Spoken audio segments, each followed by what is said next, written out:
And we're back with part 2. And we're going to start off with some poison cards, it looks like. We start off with Relic Putrescence.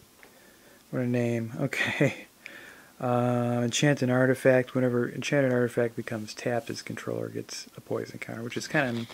Nah, I wish it just would just give him a poison counter for controlling artifacts. Obviously, not every deck is going to have artifacts, but I guess if you think your opponent's going to be using artifact creatures that'll tap, it's worthwhile. But otherwise, it's really not worthwhile for anything. Plague Stinger, decent little creature. You get an invasive creature for 1/1. Basically a bog imp with infect. But I mean, if it blocks, if it deals damage to another creature, they get -1/-1 counters. That's a little bit better than a bog imp.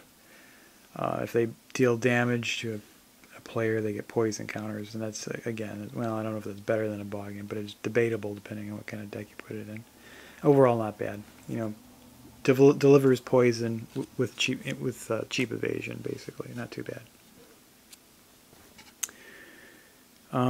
Contagious Nim, just a generic 2/2 with infect. You know, nothing really to write home about there. Black Cleave Goblin. Just haste and infect. Could be decent. I can understand why it costs 4. I mean, obviously, haste and infect is pretty good. You catch your opponent off guard. Maybe they attack you or something like that.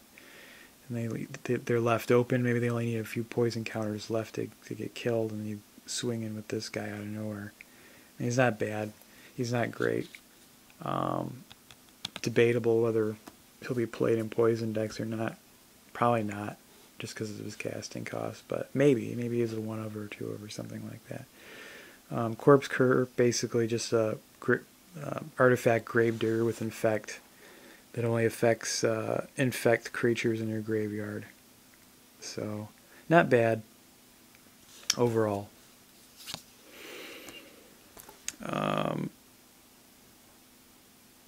Tel Jalad Fallen. Protection from artifacts, which is kind of useless overall in Pauper, but not terrible, I guess, for this set. Infect on a 3/1 creature that probably won't hit for a lot of mana. So it's not bad, it's not great.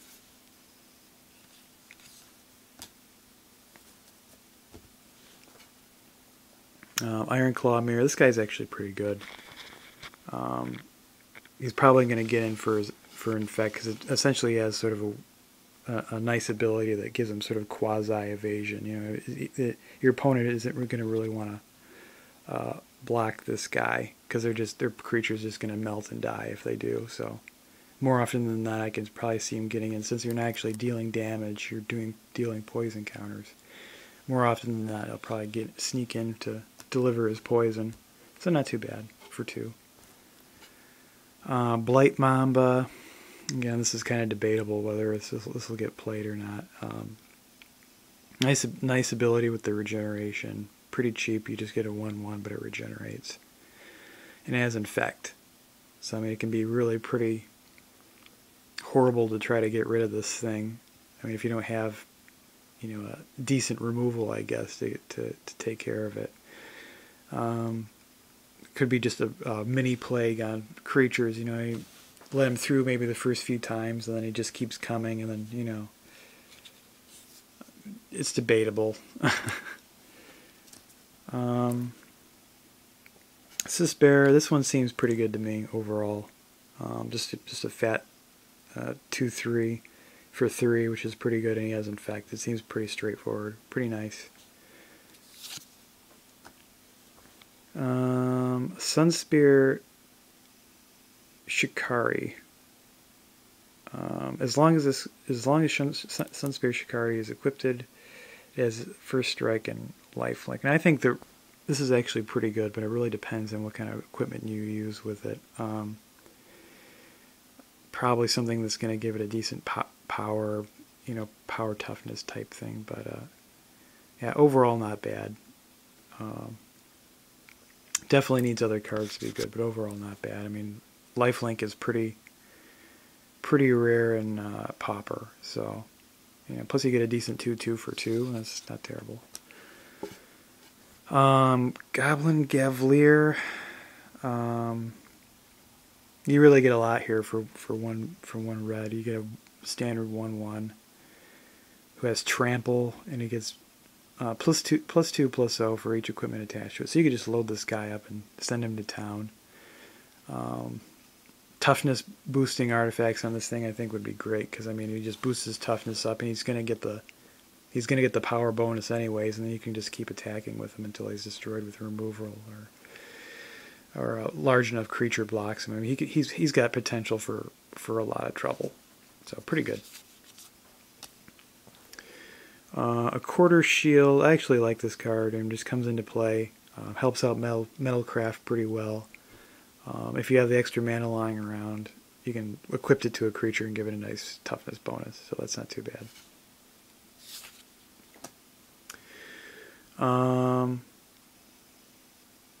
Bladed Pinions. Equipped creature has flying and first strike. I don't really like this card that much. I really like the power, toughness, adjusters on equipment. This is okay. I mean, equipped creature has flying and first strike. It just seems kind of bland to me. Decent equipped and casting cost, so overall not bad.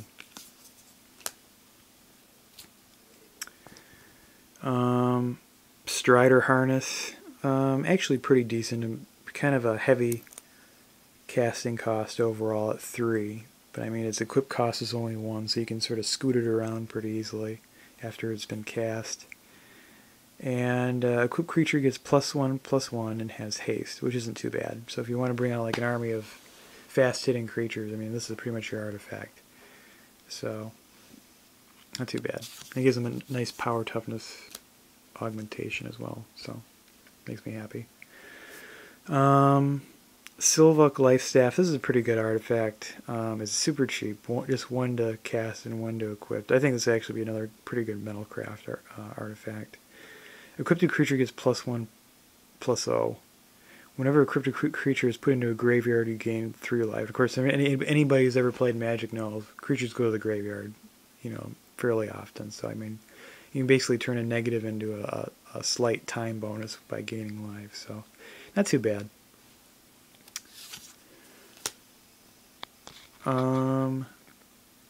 Echo Circlet.